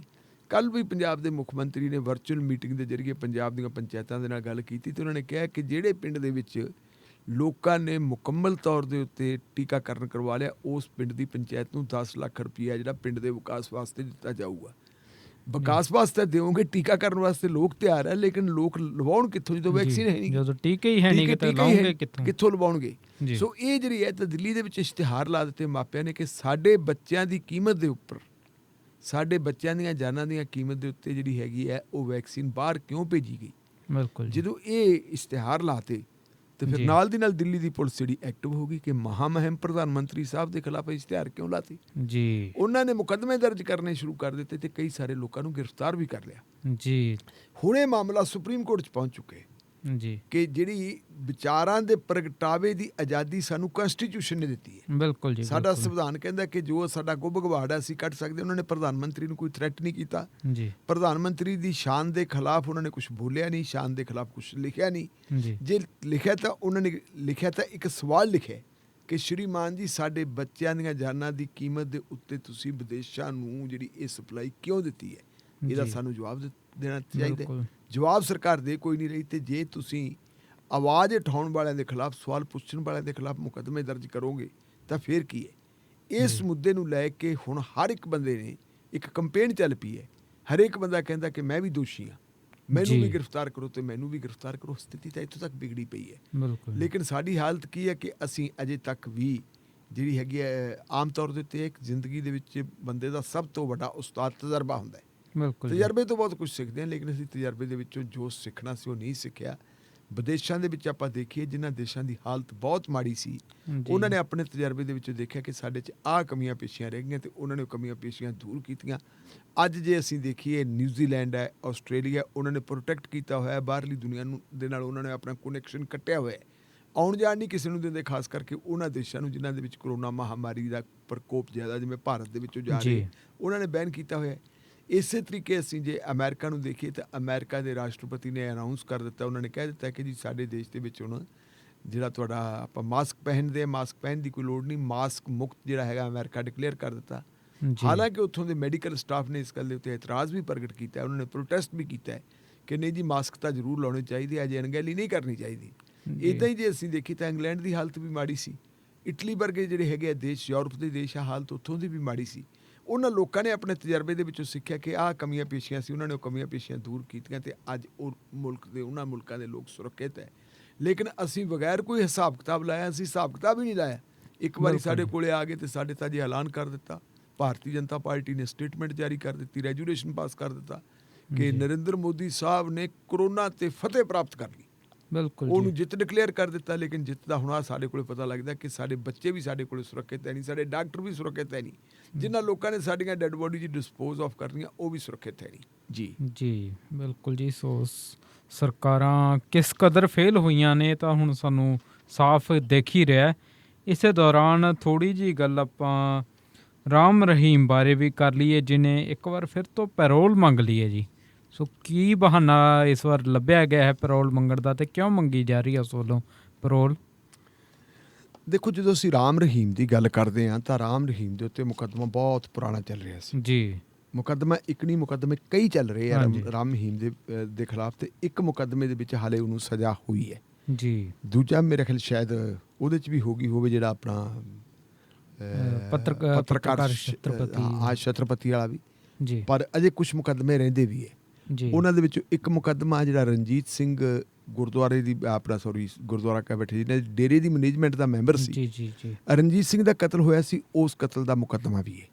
ਕਿਉਂਕਿ ਰਣਜੀਤ ਸਿੰਘ ਦਾ ਮੁਕੱਦਮਾ ਜੇ ਦੇਖੀਏ ਤਾਂ ਉਹ ਵੀ ਜਿਹੜਾ ਸਾਧਵੀਆਂ ਦੇ ਨਾਲ ਜਬਰ ਜਨਾਹ ਹੋਇਆ ਹੈ ਉਹਦੇ ਨਾਲ ਮਿਲਦਾ ਜੁਲਦਾ ਹੈ। ਬਿਲਕੁਲ। ਅਸਲ ਦੇ ਵਿੱਚ ਜਦੋਂ ਇਹ ਮੁਕੱਦਮਾ ਸ਼ੁਰੂ ਹੋਇਆ ਤਾਂ ਇਸ ਮੁਕੱਦਮੇ ਦੀ ਸ਼ੁਰੂਆਤ ਇੱਕ ਚਿੱਠੀ ਤੋਂ ਹੁੰਦੀ ਹੈ। ਹਾਂਜੀ। ਉਹ ਚਿੱਠੀ ਡੇਰੇ ਦੀਆਂ ਸਾਧਵੀਆਂ ਨੇ ਲਿਖੀ ਸੀ ਦੇਸ਼ ਦੇ ਪ੍ਰਧਾਨ ਮੰਤਰੀ ਨੂੰ, ਜਿਹਦੀ ਇੱਕ ਕਾਪੀ ਪੰਜਾਬ ਤੇ ਹਰਿਆਣਾ ਹਾਈ ਕੋਰਟ ਦੇ ਚੀਫ ਜਸਟਿਸ ਨੂੰ ਵੀ ਭੇਜੀ ਗਈ ਸੀ। ਜੀ। ਉਹਦੇ ਵਿੱਚ ਉਹਨਾਂ ਨੇ ਵਰਣਨ ਕੀਤਾ ਸੀ ਕਿ ਜਿਹੜੀਆਂ ਡੇਰੇ ਦੀਆਂ ਸਾਧਵੀਆਂ ਉਹਨਾਂ ਨੂੰ ਹਫ਼ਸ ਦਾ ਸ਼ਿਕਾਰ ਕਿਵੇਂ ਬਣਾਇਆ ਜਾਂਦਾ ਹੈ, ਤੇ ਹਫ਼ਸ ਦਾ ਸ਼ਿਕਾਰ ਕੋਈ ਹੋਰ ਨਹੀਂ ਬਣਾਉਂਦਾ, ਜਿਹਨੂੰ ਉਹ ਪਿਤਾ ਜੀ ਕਹਿੰਦੀਆਂ ਸੀ, ਉਹ ਪਿਤਾ ਜੀ ਡੇਰਾ ਮੁਖੀ ਉਹ ਉਹਨਾਂ ਨੂੰ ਬਣਾਉਂਦਾ ਰਿਹਾ। ਤਾਂ ਉਸ ਵੇਲੇ ਸ਼ੱਕ ਇਹ ਪਿਆ ਕਿ ਇਹ ਜਿਹੜਾ ਹੈਗਾ ਪੱਤਰ ਇਹ ਰਣਜੀਤ ਸਿੰਘ ਨੇ ਲਿਖਵਾਇਆ ਹੋ ਸਕਦਾ ਹੈ ਜਾਂ ਲਿਖਿਆ ਹੋ ਸਕਦਾ ਹੈ, ਕਿਉਂਕਿ ਰਣਜੀਤ ਸਿੰਘ ਦੀ ਭੈਣ ਵੀ ਉੱਥੇ ਹੁੰਦੀ ਸੀ। ਤੇ ਜਦੋਂ ਰਣਜੀਤ ਸਿੰਘ ਦੀ ਭੈਣ ਦੇ ਨਾਲ ਵੀ ਦੁਰਵਰਤਾਓ ਹੋਇਆ ਤਾਂ ਰਣਜੀਤ ਸਿੰਘ ਆਪਣੀ ਭੈਣ ਨੂੰ ਵੀ ਉੱਥੋਂ ਦੇ ਸਕੂਲ ਦੇ ਵਿੱਚੋਂ ਰਿਜ਼ਾਈਨ ਦਵਾ ਕੇ ਆਪਣੇ ਘਰ ਲੈ ਗਿਆ ਸੀ, ਔਰ ਉਹਨਾਂ ਦੇ ਬੱਚੇ ਪੜ੍ਹਦੇ ਸੀ ਉਹਨਾਂ ਨੂੰ ਵੀ ਘਰ ਲੈ ਗਿਆ ਸੀ ਜੀ। ਸੋ ਰਣਜੀਤ ਸਿੰਘ ਦੇ ਕਤਲ ਦਾ ਕਾਰਨ ਤਾਂ ਇਹ ਸੀ। ਚਲੋ ਪ੍ਰਧਾਨ ਮੰਤਰੀ ਵਾਲੀ ਚਿੱਠੀ 'ਤੇ ਤਾਂ ਕੋਈ ਬਹੁਤਾ ਅਸਰ ਨਹੀਂ ਹੋਇਆ, ਲੇਕਿਨ ਜਿਹੜੀ ਪੰਜਾਬ ਤੇ ਹਰਿਆਣਾ ਹਾਈ ਕੋਰਟ ਦੇ ਚੀਫ ਜਸਟਿਸ ਨੂੰ ਚਿੱਠੀ ਲਿਖੀ ਸੀਗੀ ਉਹਨੂੰ ਉਹਨਾਂ ਨੇ ਇੱਕ ਜਨਹਿਤ ਪਟੀਸ਼ਨ ਦੇ ਤੌਰ ਦੇ ਉੱਤੇ ਟਰੀਟ ਕੀਤਾ, ਔਰ ਉਹਦੇ ਚੱਲਦਿਆਂ ਫਿਰ ਹਾਈ ਕੋਰਟ ਨੇ CBI ਦੀ ਇਨਕੁਆਇਰੀ ਮਾਰਕ ਕਰਤੀ ਸੀ, ਤੇ CBI ਨੇ ਬੜੀ ਲੰਬੀ ਚੌੜੀ ਪੜਤਾਲ ਕਰਨ ਤੋਂ ਬਾਅਦ ਡੇਰਾ ਮੁਖੀ ਦੇ ਖਿਲਾਫ ਇੱਕ ਜਿਹੜਾ ਹੈਗਾ FIR ਦਰਜ ਕਰ ਲਈ ਸੀ, ਔਰ ਉਹਦੀ ਚਾਰਜ ਸ਼ੀਟ ਦਾਇਰ ਕਰਤੀ ਸੀ। ਉਹ ਚਾਰਜ ਸ਼ੀਟ ਬਹੁਤ ਲੰਬਾ ਸਮਾਂ ਜਿਹੜੀ ਹੈ ਉਹਦੇ 'ਤੇ ਸੁਣਵਾਈ ਹੁੰਦੀ ਰਹੀ, ਕਿਉਂਕਿ ਆਮ ਤੌਰ 'ਤੇ ਆਪਾਂ ਨੂੰ ਪਤਾ ਹੈ ਕਿ ਜਿਹੜੇ ਪਹੁੰਚ ਵਾਲੇ ਬੰਦੇ ਹੁੰਦੇ ਉਹ ਕੇਸਾਂ ਨੂੰ ਲਮਕਾਉਣ ਦੇ ਵਿੱਚ ਕਾਮਯਾਬ ਹੋ ਜਾਂਦੇ। ਅਖੀਰ ਉਹ ਸਮਾਂ ਆ ਗਿਆ ਜਦੋਂ ਐਵੀਡੈਂਸ ਕਲੋਜ਼ ਹੋ ਗਈ ਔਰ ਸਾਰੀ ਬਹਿਸ ਵਗੈਰਾ ਹੋ ਗਈ, ਤੇ ਫੈਸਲੇ ਦੀ ਘੜੀ ਆ ਗਈ ਕਿ ਹੁਣ ਫੈਸਲਾ ਸੁਣਾਉਣਾ ਜੱਜ ਸਾਹਿਬ ਨੇ। ਉਹਨਾਂ ਦਿਨਾਂ ਦੇ ਵਿੱਚ ਹੀ ਡੇਰੇ ਦੇ ਜਿਹੜੇ ਪ੍ਰਸ਼ੰਸਕ ਸੀ ਜਾਂ ਜਿਹੜੇ ਡੇਰੇ ਦੇ ਨਾਲ ਜੁੜੇ ਹੋਏ ਲੋਕ ਆ ਉਹਨਾਂ ਦੇ ਅਨੁਆਈ ਸੀ, ਉਹਨਾਂ ਅਨੁਆਈਜ਼ ਨੂੰ ਹੋ ਹੱਲਾ ਕਰਨਾ ਸ਼ੁਰੂ ਕਰ ਦਿੱਤਾ। ਡੇਰਾ ਮੁਖੀ ਵੀ ਨਹੀਂ ਸੀ ਚਾਹੁੰਦਾ ਕਿ ਮੈਂ ਪੇਸ਼ੀ 'ਤੇ ਜਾਵਾਂ, ਲੇਕਿਨ ਹਾਈ ਕੋਰਟ ਦੀ ਸਖਤੀ ਔਰ ਉਸ ਸਖਤੀ ਦੇ ਚੱਲਦਿਆਂ ਹਰਿਆਣਾ ਸਰਕਾਰ ਦੀ ਸਰਗਰਮੀ ਉਹਨਾਂ ਨੇ ਕਨਵਿੰਸ ਕੀਤਾ ਡੇਰਾ ਮੁਖੀ ਨੂੰ ਕਿ ਤੁਹਾਨੂੰ ਜਾਣਾ ਪੈਣਾ। ਲੇਕਿਨ ਡੇਰਾ ਮੁਖੀ ਫੈਸਲਾ ਸੁਣਨ ਤੋਂ ਪਹਿਲਾਂ ਕਿ ਉਹ ਆਪ ਉੱਥੇ ਪਹੁੰਚਦਾ, ਉਹਦੇ ਬਹੁਤ ਸਾਰੇ ਜਿਹੜੇ ਹੈਗੇ ਸਮਰਥਕ ਜਿਨ੍ਹਾਂ ਨੂੰ ਆਪਾਂ ਕਹਿ ਸਕਦੇ ਹਾਂ ਗਿਣਤੀ ਹਜ਼ਾਰਾਂ ਸੀ, ਉਹ ਪੰਚਕੂਲੇ ਪਹੁੰਚ ਗਏ। ਇੱਕ ਦਿਨ ਫਿਰ ਡੇਰਾ ਮੁਖੀ ਨੂੰ ਵੀ ਜਾਣਾ ਪਿਆ, ਨਾਲ ਉਹਦੀ ਚੇਲੀ ਹਨੀਪ੍ਰੀਤ ਵੀ ਸੀਗੀ। ਜਦੋਂ ਉੱਥੇ ਗਏ ਤੇ ਜਾਂਦਿਆਂ ਸਾਰ ਜੱਜ ਸਾਹਿਬ ਨੇ ਉਹਨਾਂ ਨੂੰ ਗਿਲਟੀ ਕਰਾਰ ਦੇ ਦਿੱਤਾ ਡੇਰਾ ਮੁਖੀ ਨੂੰ, ਤੇ ਉਹ ਗਿਲਟੀ ਕਰਾਰ ਦੇਣ ਤੋਂ ਬਾਅਦ ਫਿਰ ਇੱਕਦਮ ਉੱਥੇ ਹਿੰਸਾ ਭੜਕੀ। ਉਸ ਹਿੰਸਾ ਦੇ ਵਿੱਚ ਬਹੁਤ ਸਾਰੇ ਕਈ ਦਰਜਨ ਲੋਕ ਮਾਰੇ ਗਏ ਸੀ, ਬੜੇ ਵੱਡੇ ਪੱਧਰ ਦੇ ਉੱਤੇ ਭੰਨ ਤੋੜ ਹੋਈ, ਸਾੜ ਫੂਕ ਵੀ ਹੋਈ ਸੀ। ਫਿਰ ਡੇਰਾ ਮੁਖੀ ਨੂੰ ਜਿਹੜਾ ਹੈਗਾ ਹਿਰਾਸਤ ਦੇ ਵਿੱਚ ਲੈ ਕੇ ਇੱਕ ਹੈਲੀਕਾਪਟਰ ਦੇ ਰਾਹੀਂ, ਆਰਮੀ ਦੇ ਹੈਲੀਕਾਪਟਰ ਦੇ ਰਾਹੀਂ ਉਹਨੂੰ ਸੁਨਾਰੀਆ ਜੇਲ੍ਹ 'ਚ ਲਿਜਾਇਆ ਗਿਆ, ਔਰ ਅਗਲੇ ਦਿਨ ਜੱਜ ਸਾਹਿਬ ਨੇ ਜਾ ਕੇ ਉਹਨੂੰ 2 ਕੇਸ ਬਣਾਤੇ। ਹਾਲਾਂਕਿ FIR ਇੱਕ ਸੀ, ਕਿਉਂਕਿ ਉਹਦੇ ਵਿੱਚ ਪੀੜਤ 2 ਔਰਤਾਂ ਸੀ ਜਿਨ੍ਹਾਂ ਨੇ ਡੇਰਾ ਮੁਖੀ ਦੇ ਖਿਲਾਫ ਗਵਾਹੀ ਦਿੱਤੀ ਸੀ, ਔਰ ਉਹਦੇ ਵਿੱਚ 10-10 ਸਾਲ ਦੀ ਕੈਦ ਕਰਕੇ ਟੋਟਲ 20 ਸਾਲ ਦੀ ਕੈਦ ਡੇਰਾ ਮੁਖੀ ਨੂੰ ਦਿੱਤੀ ਸੀ। ਤੇ ਉਦੋਂ ਤੋਂ 2017 ਤੋਂ ਉਹ ਮੇਰਾ ਖਿਆਲ ਹੈ ਅਗਸਤ ਮਹੀਨਾ ਸੀ ਸ਼ਾਇਦ, ਉਦੋਂ ਤੋਂ ਉਹ ਜੇਲ੍ਹ ਦੇ ਵਿੱਚ ਬੰਦ ਹੈ ਤੇ ਜੇਲ੍ਹ 'ਚ ਰਹਿ ਰਿਹਾ। ਡੇਰਾ ਮੁਖੀ ਨੇ ਬਹੁਤ ਵਾਰੀ ਕੋਸ਼ਿਸ਼ ਕੀਤੀ ਸੀ ਕਿ ਉਹਨੂੰ ਪੈਰੋਲ ਮਿਲ ਜੇ, ਉਹਨੂੰ ਜ਼ਮਾਨਤ ਮਿਲ ਜੇ, ਉਹਨੇ ਬੜੀਆਂ ਕੋਸ਼ਿਸ਼ਾਂ ਕੀਤੀਆਂ, ਅਦਾਲਤਾਂ ਤੱਕ ਵੀ ਪਹੁੰਚ ਕੀਤੀ, ਲੇਕਿਨ ਗੱਲ ਬਣੀ ਨਹੀਂ। ਗੱਲ ਨਾ ਬਣਨ ਦਾ ਵੱਡਾ ਕਾਰਨ ਇਹ ਹੁੰਦਾ ਕਿ ਜਦੋਂ ਜੇਲ੍ਹ ਅਥਾਰਟੀਜ਼ ਨੂੰ ਪੈਰੋਲ ਵਾਸਤੇ ਅਪਲਾਈ ਕਰਦਾ ਬੰਦਾ, ਤਾਂ ਜੇਲ੍ਹ ਅਥਾਰਟੀਜ਼ ਉਦੋਂ ਡਿਸਟ੍ਰਿਕਟ ਜਿਹੜਾ ਹੈਗਾ ਐਡਮਿਨਿਸਟ੍ਰੇਸ਼ਨ, ਉਹਨਾਂ ਦੀ ਜਿਹੜੀ ਹੈਗੀ NOC ਉਹਨੂੰ ਚਾਹੀਦੀ ਹੁੰਦੀ ਹੈ ਕਿ ਸਾਨੂੰ ਕੋਈ ਇਤਰਾਜ਼ ਨਹੀਂ ਜੇ ਇਸ ਬੰਦੇ ਨੂੰ ਪੈਰੋਲ ਦੇ ਦਿੱਤੀ ਜਾਵੇ, ਇਹਦੇ ਤੋਂ ਲਾਅ ਐਂਡ ਆਰਡਰ ਨੂੰ ਕੋਈ ਖਤਰਾ ਨਹੀਂ। ਇਹ ਉਹਨਾਂ ਨੂੰ NOC ਦੇਣੀ ਪੈਂਦੀ ਹੈ, ਨੋ ਆਬਜੈਕਸ਼ਨ ਸਰਟੀਫਿਕੇਟ, ਜਾਂ ਉਹਨਾਂ ਨੂੰ ਸਿਫਾਰਿਸ਼ ਦੇਣੀ ਪੈਂਦੀ ਹੈ ਕਿ ਜੀ ਹਾਂ ਇਹ ਬੰਦੇ ਨੂੰ ਪੈਰੋਲ ਦਿੱਤੀ ਜਾ ਸਕਦੀ ਹੈ। ਕਿਉਂਕਿ ਕਈ ਦਰਜਨ ਲੋਕਾਂ ਦੀ ਮੌਤ ਹੋ ਗਈ ਸੀ। ਔਰ ਡੇਰਾ ਮੁਖੀ ਦਾ ਜਿਵੇਂ ਸਾਰੀ ਦੁਨੀਆ ਦੇ ਵਿੱਚ ਜਿਹੜਾ ਹੈਗਾ ਉਹਦਾ ਇੱਕ ਕਿਸਮ ਦਾ ਤੰਤਰ ਫੈਲਿਆ ਹੋਇਆ ਹੈ ਜੀ, ਉਹਦੇ ਤੋਂ ਇਹ ਮਹਿਸੂਸ ਕਰਦੇ ਸੀਗੇ ਅਧਿਕਾਰੀ ਕਿ ਜੇ ਇੱਕ ਵਾਰੀ ਅਸੀਂ ਲਿਖ ਕੇ ਦੇ ਦਿੱਤਾ ਤੇ ਇਹ ਬੰਦਾ ਵਾਪਸ ਨਾ ਆਇਆ ਤਾਂ ਕੱਲ੍ਹ ਨੂੰ ਰਿਸਪੌਂਸਿਬਿਲਿਟੀ ਸਾਡੇ ਤੇ ਫਿਕਸ ਹੋ ਸਕਦੀ ਹੈ। ਸੋ ਡੇਰਾ ਮੁਖੀ ਨੂੰ ਪੈਰੋਲ ਨਹੀਂ ਸੀ ਮਿਲੀ, ਹਾਲਾਂਕਿ ਜਿਹੜੀ ਉਹਨੇ ਪੈਰੋਲ ਮੰਗੀ ਸੀ ਉਹ ਪੈਰੋਲ ਪਹਿਲੀ ਪੈਰੋਲ ਉਹਨੇ ਇਸ ਕਰਕੇ ਮੰਗੀ ਸੀ ਕਿ ਮੇਰੀ ਮਾਂ ਬਿਮਾਰ ਹੈ, ਮੈਂ ਉਹਦਾ ਜਿਹੜਾ ਹੈਗਾ ਇਲਾਜ ਕਰਾਉਣਾ ਤੇ ਮੈਨੂੰ ਪੈਰੋਲ ਦਿੱਤੀ ਜਾਵੇ। ਉਹਨੂੰ ਇਨਕਾਰ ਕਰ ਦਿੱਤਾ ਅਥਾਰਟੀਜ਼ ਨੇ। ਦੂਜੀ ਪੈਰੋਲ ਵਾਸਤੇ ਉਹਨੇ ਅਪਲਾਈ ਕੀਤੀ ਕਿ ਮੇਰੀ ਜਿਹੜੀ ਹੈ ਡੇਰੇ ਦੀ ਜ਼ਮੀਨ ਉਹਦੀ ਮੈਂ ਦੇਖਭਾਲ ਕਰਨੀ ਹੈ। ਉਹ ਫਿਰ ਗੱਲ ਆ ਗਈ ਕਿ ਡੇਰੇ ਦੀ ਜ਼ਮੀਨ ਦੀ ਦੇਖਭਾਲ ਕਰਨ ਵਾਸਤੇ ਬਹੁਤ ਸਾਰੇ ਲੋਕ ਹੈ, ਤੇਰੇ ਬੜੇ ਫੋਲੋਅਰ ਹੈ। ਆਪਾਂ ਨੂੰ ਇਸ ਗੱਲ ਦਾ ਪਤਾ ਹੈ ਕਿ ਡੇਰਾ ਸੱਚਾ ਸੌਦਾ ਜਿਹੜਾ ਹੈਗਾ ਇਹ ਆਮ ਡੇਰੇ ਵਰਗਾ ਨਹੀਂ, ਇਹ ਜਿਵੇਂ ਕੋਈ ਕਾਰਪੋਰੇਟ ਘਰਾਣੇ ਦੀ ਫਰਮ ਹੁੰਦੀ ਹੈ ਉਸ ਤਰ੍ਹਾਂ ਹੈ। ਉੱਥੇ ਹਰ ਕਿਸਮ ਦਾ ਸਮਾਨ ਵੀ ਬਣਦਾ ਹੈ, ਵਪਾਰ ਵੀ ਹੁੰਦਾ, ਲੈਣ ਦੇਣ ਸਭ ਕੁਛ ਹੁੰਦਾ ਹੈ। ਔਰ ਜੇ ਆਪਾਂ ਦੇਖੀਏ ਡੇਰਾ ਮੁਖੀ ਆਪਣੇ ਆਖਰੀ ਸਮੇਂ ਦੇ ਵਿੱਚ ਜਦੋਂ ਬਾਹਰ ਹੁੰਦਾ ਸੀ ਉਦੋਂ ਦਾ ਫਿਲਮਾਂ ਵੀ ਬਣਾਉਂਦਾ ਰਿਹਾ ਔਰ ਉਹਨਾਂ ਫਿਲਮਾਂ ਦਾ ਪੌੜਾ ਜਿਹੜਾ ਪੰਜਾਬ ਦੇ ਵਿੱਚ ਪਿਆ ਉਹਦਾ ਜਿਹੜਾ ਹੁਣ ਤੱਕ ਸੰਤਾਪ ਆਪਾਂ ਭੁਗਤ ਰਹੇ ਹਾਂ, ਪੰਜਾਬ ਦੇ ਲੋਕ ਵੀ ਭੁਗਤ ਰਹੇ ਤੇ ਪੰਜਾਬ ਦੇ ਰਾਜਨੀਤਿਕ ਜਿਹੜੇ ਹੈਗੀਆਂ ਹਸਤੀਆਂ ਉਹਨਾਂ ਨੂੰ ਵੀ ਭੁਗਤਣੇ ਪੈ ਰਹੇ ਹੈ ਜੀ। ਅਕਾਲੀ ਦਲ ਵਾਲਿਆਂ ਨੂੰ ਸੱਤਾ ਤੋਂ ਬਾਹਰ ਜਾਣਾ ਪੈ ਗਿਆ, ਉਹਨਾਂ ਕੋਲ ਆਪੋਜੀਸ਼ਨ ਦਾ ਰੁਤਬਾ ਵੀ ਨਹੀਂ ਰਿਹਾ। ਕਾਂਗਰਸ ਵਾਲਿਆਂ ਨੇ ਵਾਅਦਾ ਕੀਤਾ ਸੀ ਕਿ ਅਸੀਂ ਜਿਹੜੇ ਹੈਗੇ ਬੇਅਦਬੀ ਕਾਂਡ ਦੇ ਦੋਸ਼ੀਆਂ ਨੂੰ ਸਜ਼ਾਵਾਂ ਦੇਣਗੇ, ਸਜ਼ਾਵਾਂ ਨਹੀਂ ਦਿੱਤੀਆਂ। ਲੇਕਿਨ ਕਾਂਗਰਸ ਪਾਰਟੀ ਦੇ ਅੰਦਰ ਜਿਹੜਾ ਵੱਡਾ ਕਾਟੋ ਕਲੇਸ਼ ਖੜਾ ਹੋਇਆ ਉਹ ਵੀ ਉੱਥੋਂ ਖੜਾ ਹੋਇਆ ਸੀ, ਪੈਰੋਲ ਉਹਨੂੰ ਨਾ ਮਿਲੀ। ਹੁਣ ਡੇਰਾ ਮੁਖੀ ਤੁਸੀਂ ਦੇਖੋ ਨਾ ਪਿਛਲੇ ਦਿਨਾਂ ਦੇ ਵਿੱਚ ਇੱਕ ਦਿਨ ਦੇ ਲਈ ਉਹ ਹਸਪੀਟਲ ਗਿਆ ਸੀ ਜੀ। ਉਦੋਂ ਇੱਕਦਮ ਉਹਨਾਂ ਨੇ ਜੇਲ੍ਹ ਅਥਾਰਟੀਜ਼ ਨੇ ਡਿਸਟ੍ਰਿਕਟ ਐਡਮਿਨਿਸਟ੍ਰੇਸ਼ਨ ਨੂੰ ਦੱਸਿਆ ਕਿ ਉਹਨੂੰ ਟਰਬਲ ਹੈ, ਕੁਛ ਉਹਨੂੰ ਸਾਹ ਲੈਣ ਦੇ ਵਿੱਚ ਤਕਲੀਫ ਆਉਂਦੀ ਹੈ ਤੇ ਇਮੀਡੀਏਟ ਇਹਨੂੰ ਮੈਡੀਕਲ ਸਹਾਇਤਾ ਦੀ ਲੋੜ ਹੈ। ਰੋਹਤਕ ਦੇ PGI ਦੇ ਵਿੱਚ ਲਿਜਾਇਆ ਗਿਆ ਕਿਉਂਕਿ ਜਿਹੜੀ ਸੁਨਾਰੀਆ ਜੇਲ੍ਹ ਹੈ ਉਹ ਵੀ ਰੋਹਤਕ ਦੇ ਵਿੱਚ ਹੀ ਹੈ ਜੀ। ਰੋਹਤਕ ਦੇ PGI ਦੇ ਵਿੱਚ ਲਿਜਾਇਆ ਗਿਆ, ਟੈਸਟ ਵਗੈਰਾ ਉਹਨਾਂ ਨੇ ਕੀਤੇ, ਉਹਨਾਂ ਨੇ ਕਹਿਤਾ ਹੀ ਇਜ਼ ਫਿਟ ਔਰ 24 ਘੰਟੇ ਰੱਖਣ ਤੋਂ ਬਾਅਦ ਉਹਨੂੰ ਵਾਪਸ ਭੇਜ ਦਿੱਤਾ ਸੀ। ਫਿਰ ਉਹ ਦੁਬਾਰਾ ਜੇਲ੍ਹ ਦੇ ਵਿੱਚ ਆ ਗਿਆ ਜੀ। ਹੁਣ ਉਹਨੇ ਜੇਲ੍ਹ ਦੇ ਵਿੱਚੋਂ ਆ ਕੇ ਇੱਕ ਐਪਲੀਕੇਸ਼ਨ ਹੋਰ ਦਿੱਤੀ ਹੈ ਕਿ ਮੇਰੀ ਮਾਂ ਬਿਮਾਰ ਹੈ ਤੇ ਮੈਂ ਆਪਣੀ ਮਾਂ ਦੀ ਦੇਖਭਾਲ ਕਰਨੀ ਹੈ ਜੀ। ਇੱਥੇ ਮੈਂ ਆਪਣੇ ਸਰੋਤਿਆਂ ਨੂੰ ਇਹ ਵੀ ਦੱਸ ਦੇਵਾਂ ਕਿ ਇੱਕ ਐਮਰਜੈਂਸੀ ਮੈਡੀਕਲ ਇੱਕ ਐਮਰਜੈਂਸੀ ਜਿਹੜੀ ਹੈਗੀ ਹੈ ਪੈਰੋਲ ਹੁੰਦੀ ਹੈ। ਐਮਰਜੈਂਸੀ ਪੈਰੋਲ ਦਾ ਮਤਲਬ ਇਹ ਹੁੰਦਾ ਕਿ ਅਚਨਚੇਤ ਬੰਦੇ ਦੇ ਉੱਤੇ ਕੋਈ ਐਮਰਜੈਂਸੀ ਆ ਜਾਏ, ਕਿਸੇ ਪਰਿਵਾਰਕ ਮੈਂਬਰ ਨੂੰ ਉਹਦੀ ਮਦਦ ਦੀ ਲੋੜ ਹੋਵੇ ਤਾਂ ਉਹ ਐਮਰਜੈਂਸੀ ਜਿਹੜੀ ਹੈਗੀ ਹੈ ਪੈਰੋਲ ਵਾਸਤੇ ਅਪਲਾਈ ਕਰ ਸਕਦਾ ਹੈ ਜੀ। ਇਹਦੇ ਤਹਿਤ ਹੁਣ ਇਸ ਬਹਾਨੇ ਨਾਲ ਉਹਨੇ ਅਪਲਾਈ ਕੀਤਾ ਕਿ ਮੇਰੀ ਮਾਂ ਨੂੰ ਮੇਰੀ ਮਦਦ ਦੀ ਲੋੜ ਹੈ ਤੇ ਮੈਨੂੰ 21 ਦਿਨਾਂ ਦੀ 3 ਹਫ਼ਤਿਆਂ ਦੀ ਪੈਰੋਲ ਦਿੱਤੀ ਜਾਵੇ।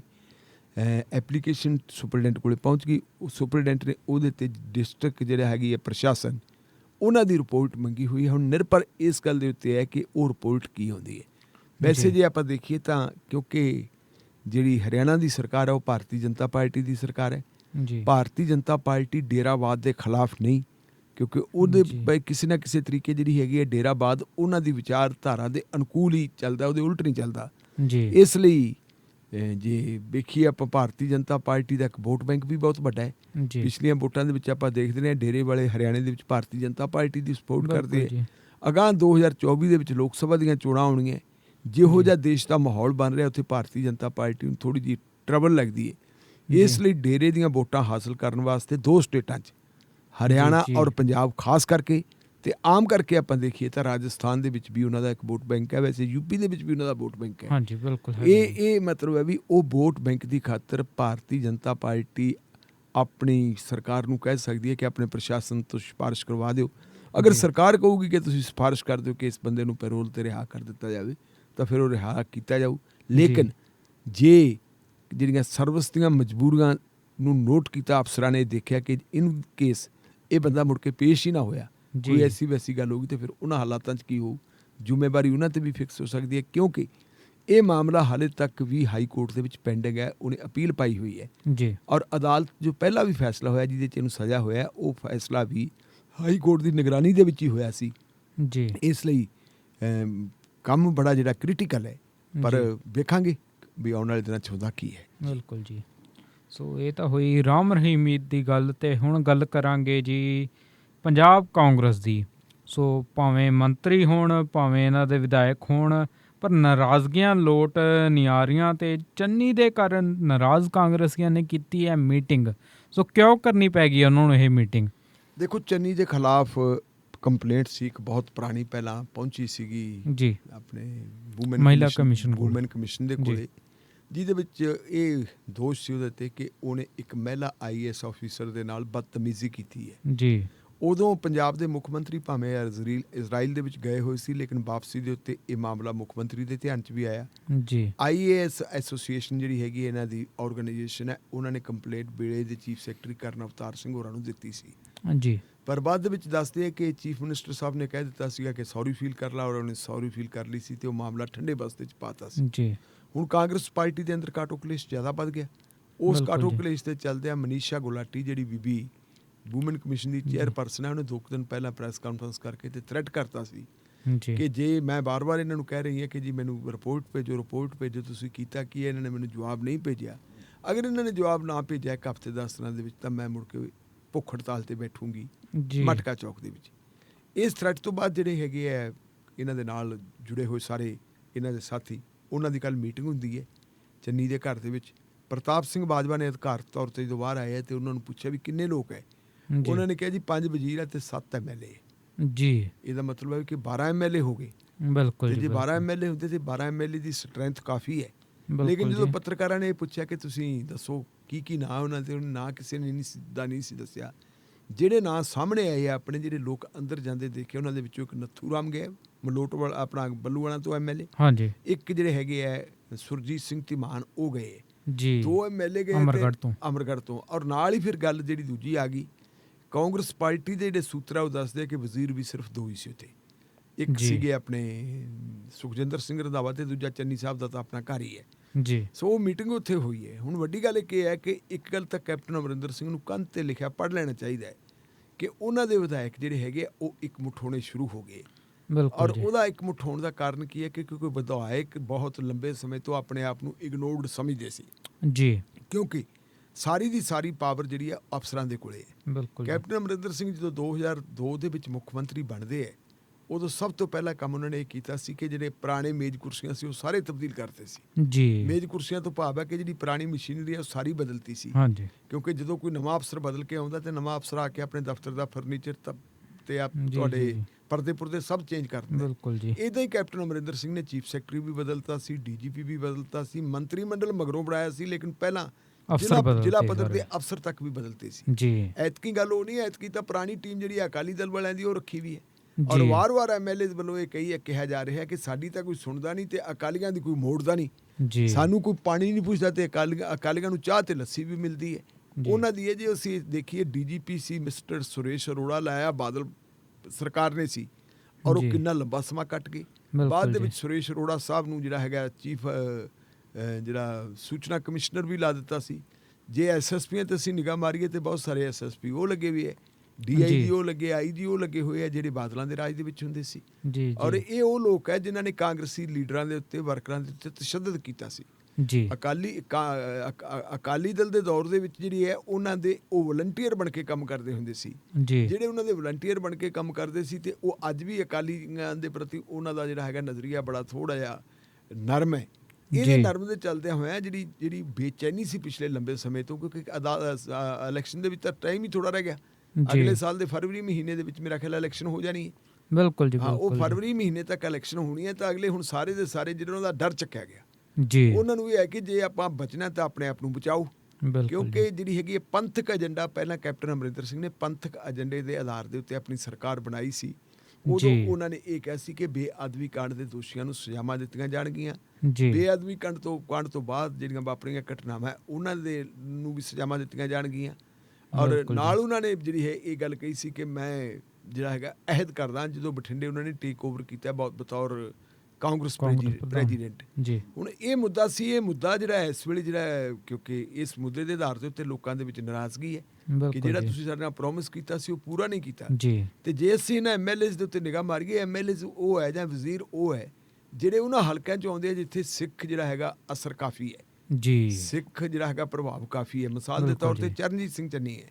ਚਰਨਜੀਤ ਸਿੰਘ ਚੰਨੀ ਕਿੱਥੋਂ ਦਾ? ਚਮਕੌਰ ਸਾਹਿਬ ਤੋਂ ਆਉਂਦਾ MLA ਬਣਦਾ। ਚਮਕੌਰ ਸਾਹਿਬ ਦਾ ਸਿੱਖ ਇਤਿਹਾਸ ਦੇ ਵਿੱਚ ਬਹੁਤ ਵੱਡਾ ਰੋਲ ਹੈ, ਕਿਉਂਕਿ ਚਮਕੌਰ ਦੀ ਗੜੀ ਸੀ ਜਿੱਥੇ ਗੁਰੂ ਗੋਬਿੰਦ ਸਿੰਘ ਜੀ ਦਾ ਜਿਹੜਾ ਹੈਗਾ ਯੁੱਧ ਹੁੰਦਾ ਹੈ ਮੁਗਲਾਂ ਦੇ ਨਾਲ, ਔਰ ਉਹਦੇ ਵਿੱਚ ਵੱਡੇ ਸਾਹਿਬਜ਼ਾਦੇ ਉੱਥੇ ਸ਼ਹੀਦ ਹੋ ਜਾਂਦੇ, ਕੁਝ ਹੋਰ ਵੀ ਸ਼ਹੀਦ ਹੁੰਦੇ ਹੈ।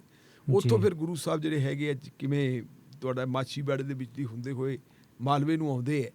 ਇਸ ਕਰਕੇ ਉਹਦਾ ਮਹੱਤਵ ਹੈ। ਉੱਥੇ ਸਿੱਖਾਂ ਦੀ ਜਿਹੜੀ ਹੈਗੀ ਹੈ, ਸਿੱਖ ਵੋਟ ਬੈਂਕ ਦਾ ਅਸਰ ਹੋਣ ਕਰਕੇ ਚੰਨੀ ਦੇਖਦਾ ਕਿ ਮੈਂ ਵੀ ਜਾ ਰਿਹਾ ਦੂਜੇ ਜੇ ਅਸੀਂ ਦੇਖੀਏ ਤਾਂ ਉਹ ਹੈਗੇ ਮਿਸਟਰ ਸੁਖਜਿੰਦਰ ਸਿੰਘ ਰੰਧਾਵਾ।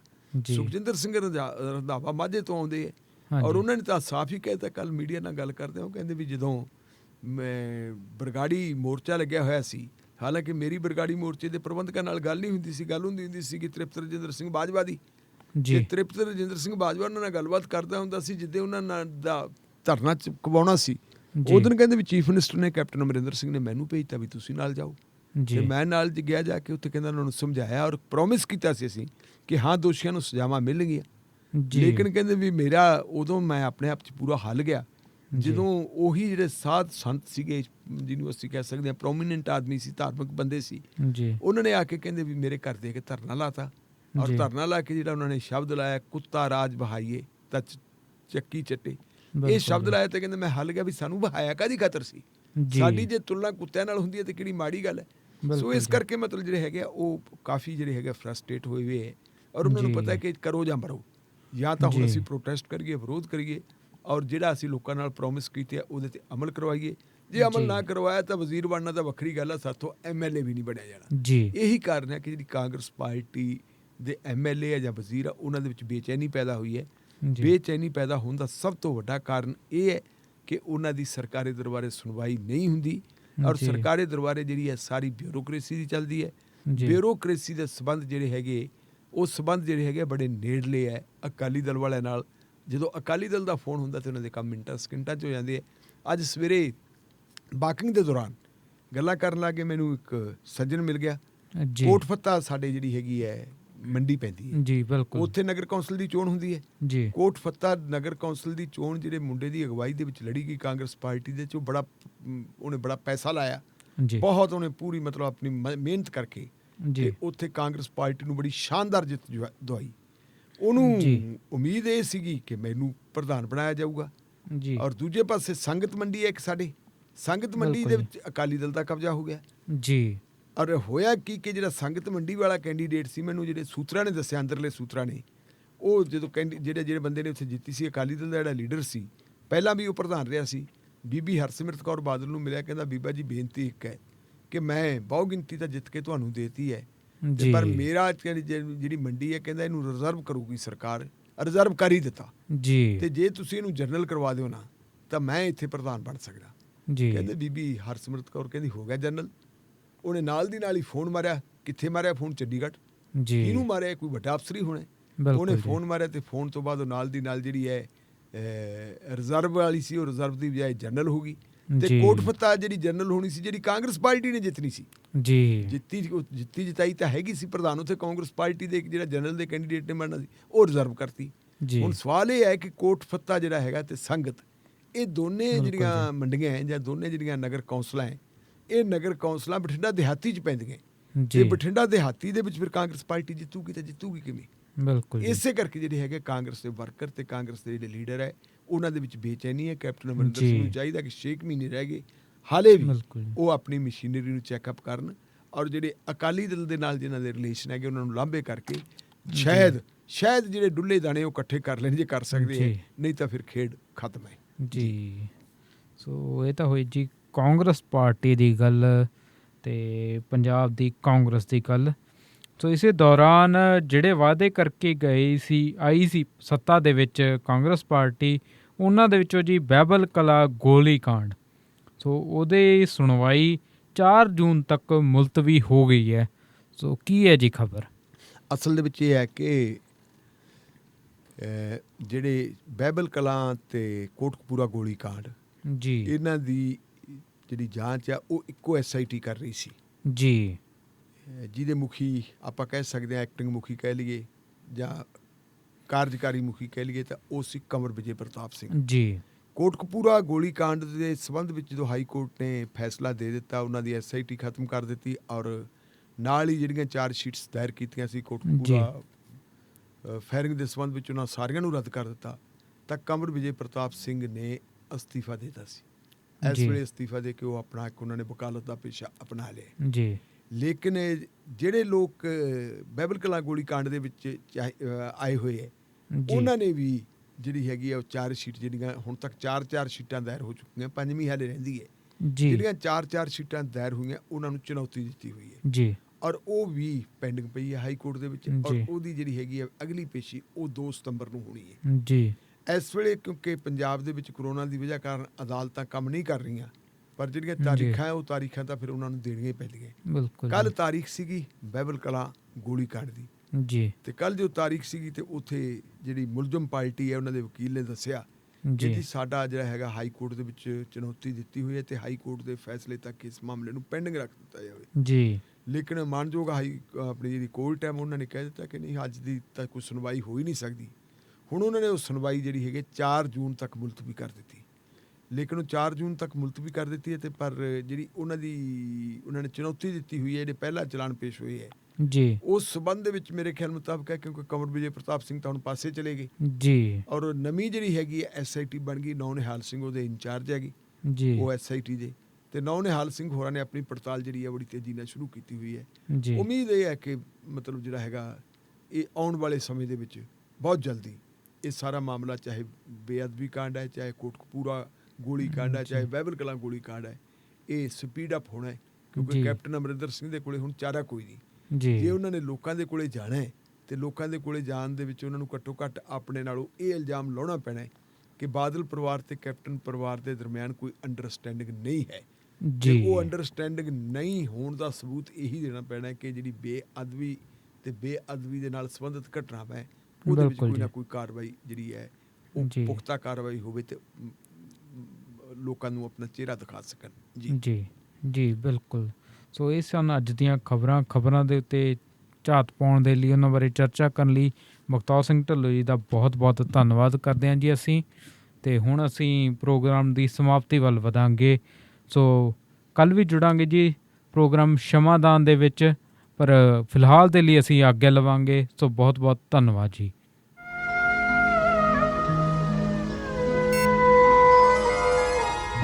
ਸ਼ਮਾਦਾਨ।